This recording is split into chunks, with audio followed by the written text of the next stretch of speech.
കൊണ്ടുപോകാൻ വേണ്ടി അച്ചാറിടാൻ നോക്കുമ്പോഴാണ് മാങ്ങ ഫുള്ള് പഴുത്തിരിക്കുന്നത് കാണുന്നത്. അപ്പോൾ വിചാരിച്ച ഒരു വെറൈറ്റിക്ക് പഴുത്ത മാങ്ങ കൊണ്ട് അച്ചാറിടാമെന്ന്.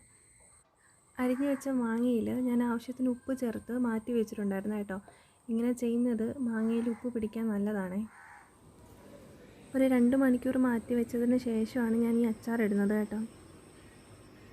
കടുമാങ്ങ അച്ചാറാണ് കേട്ടോ ഞാൻ ഇടുന്നത്. അപ്പോൾ അതിന് വേണ്ടിയിട്ടുള്ള കടുക് വറുത്ത് പൊടിച്ച് വെച്ചിട്ടുണ്ട്.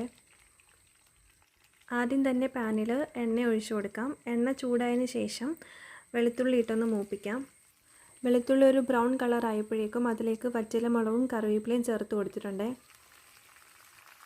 ഇതെല്ലാം ഒന്ന് മൂത്ത് വരുമ്പോഴത്തേക്കും നേരത്തെ പൊടിച്ച് വെച്ച കടുക് കൂടി ചേർത്ത് നല്ലപോലെ ഇളക്കി വയ്ക്കാം. മാങ്ങ ഒരുപാടില്ലാത്തതുകൊണ്ട് കുറച്ച് കടുക് മാത്രമേ പൊടിച്ചിട്ടുള്ളൂ. നേരത്തെ വറുത്ത് പൊടിച്ച കടുക് ആയതുകൊണ്ട് തന്നെ ഒരുപാട് മൂപ്പിക്കേണ്ട ആവശ്യമില്ല കേട്ടോ. ജസ്റ്റ് ഒന്ന് ചൂടാക്കിയാൽ മതിയേ.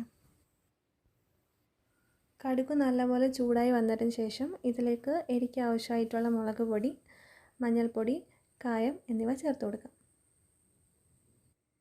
ഈ പൊടികളെല്ലാം ചെറു തീയിൽ മൂക്കുന്നത് വരെ നല്ലപോലെ ഇളക്കി കൊടുക്കണം കേട്ടോ. അല്ലെങ്കിൽ പെട്ടെന്ന് കരിഞ്ഞു പോകാൻ ചാൻസ് ഉണ്ട്.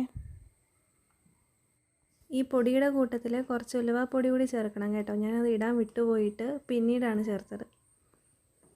ഒന്ന് തിളച്ച് വരുമ്പോഴത്തേക്കും അതിലേക്ക് മാങ്ങ ഇട്ട് കൊടുക്കാവേ.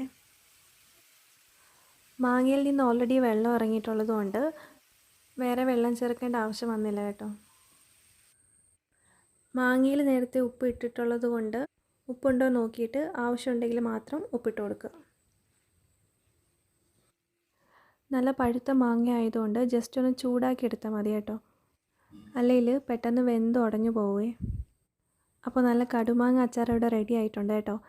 അപ്പോൾ ഇത്രയേ ഉള്ളൂ. ബായ്.